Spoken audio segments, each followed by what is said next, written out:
What is going on, guys? Today we're going to be talking about cabs. Let's go. If you're new to my channel and you're into guitar, home studio, amps, cabs, floor units, pedals, anything metal or punk related, then consider hitting that subscribe button for later content. Let's get into it. So in a modern age for guitarists, you almost can't talk about guitar cabs or amps without considering amp sims or floor units these days. It is in the conversation and it is wide in the conversation. I would almost go as far to say that for newer guitarists, it is number one, whether it's a digital combo amp, Line 6 Helix, or on your computer with an amp sim. But for a modern guitarist, they may not know where to start. I know I didn't. I spent a long time crafting and getting to where I am now with all of the amazing gear that I have spread throughout my house, and it's a long way to the top if you want to learn about guitar stuff. So reason number one that cabs are not completely necessary nowadays is the price variation of cabs and effects units. The price variation between cabs and effects units are from as little as a couple $100s to as much as thousands of dollars. You can search up a Mesa Oversize and a dual rec are going to bring you to about $4,500 buying brand new.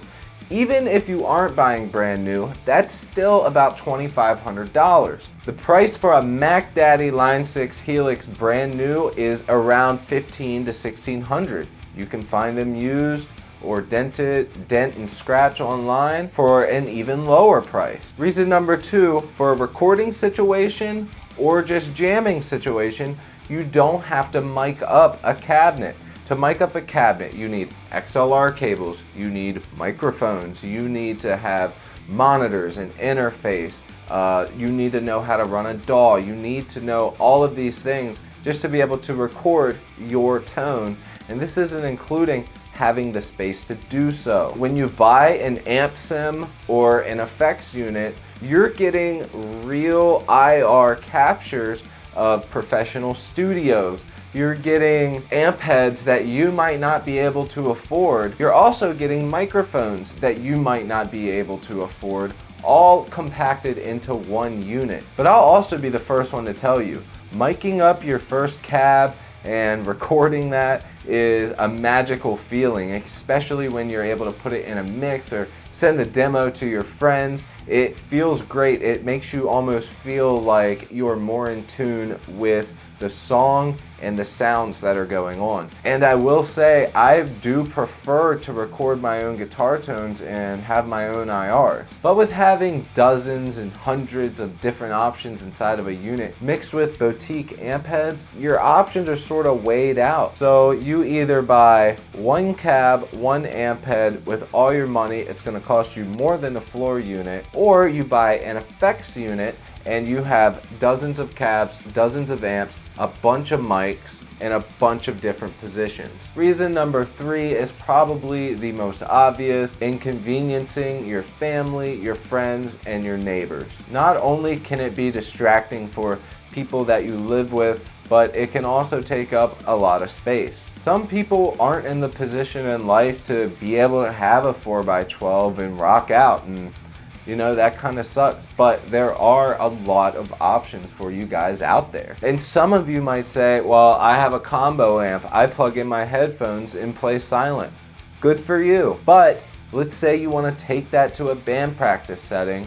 You don't have that option of playing loud like you would with a 4x12 cab. So there is that. Now, some of the pros for having a 4x12 cab: they're loud enough for almost any situation that you will ever be in. The feeling of pushing air while that amp's cranked up, it's a feeling that I hope most guitarists get to feel, because it is a great feeling, and it also almost sparks a more creative and realistic musical writing side to it. Also, having a 4x12, you look like a badass. Not really. This isn't the 70s and 80s. Playing guitar does not get you the ladies. Look, I'm not saying that it's a bad idea to buy a 4x12, I'm just saying that there are plenty of other ways to shred. There are plenty of other options out there right now, and it's way more than I had just 7-8 years ago. Every single year it seems like guitarists just keep getting more and more lucky. Not only that, but a budget floor unit is plenty enough for a beginner or intermediate guitarist that is not in a band. So you don't have to convince your parents to spend your college fund on a 4x12. Kidding, you know your parents aren't saving money for you. The moment they found out that you were a guitarist, they gave up all hope, just like mine. So look guys, with all of that said, I'd love to hear your thoughts down below. I would love to hear from a couple of newer or more modern guitarists that have sort of gone this route, have never owned a 4x12, have always sort of stuck by a 1x12 speaker or a floor unit into their computer. Comment down below. Let me know what you guys think of this video. I really do want to hear from some of the guitarists that are out there that are in this position. Let me know if there's anything that I missed. Give me some ideas for content that you guys would like to see. With all that said, don't forget to subscribe. I appreciate every single one of you guys. I'll check you later. Peace.